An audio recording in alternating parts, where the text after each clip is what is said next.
सितंबर का महीना जैसे ही शुरू होता है तो हमारी कौम की रगों में जो खून है वो और ज़्यादा गर्मा जाता है और उसमें जोश जो है वो आ जाता है, क्योंकि हमें 65 की लड़ाई याद आ जाती है। कल 6 सितंबर यौम दिफा मनाया गया और आज 7 सितंबर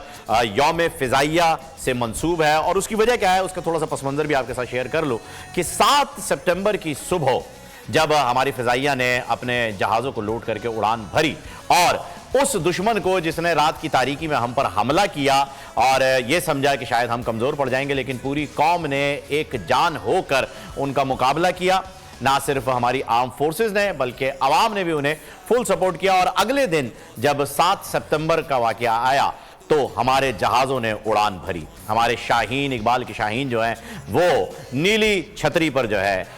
मंडलाने लगे और जो दुश्मन हम पर हावी होने की कोशिश कर रहा था उसके साथ क्या हुआ, क्योंकि जब भी फ़िज़ाइया की बात आती है तो हमारे सामने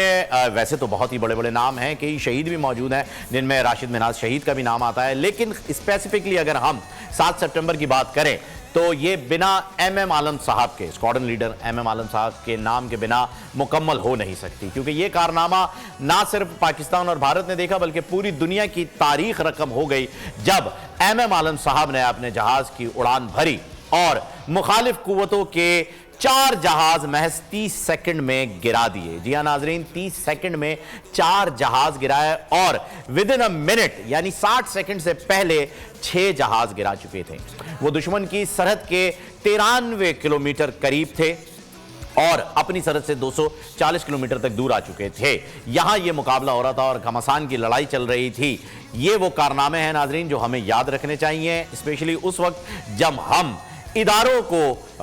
किसी कटहरे में ठहराने की कोशिश करते हैं या इदारों के ऊपर कोई बातें करने की कोशिश करते हैं। तो हमें इतना पता होना चाहिए कि अगर ये इदारे ना हो, अगर ये फोर्सेस ना हो, अगर ये लोग ना हो और ये जज्बा ईमानी ना होता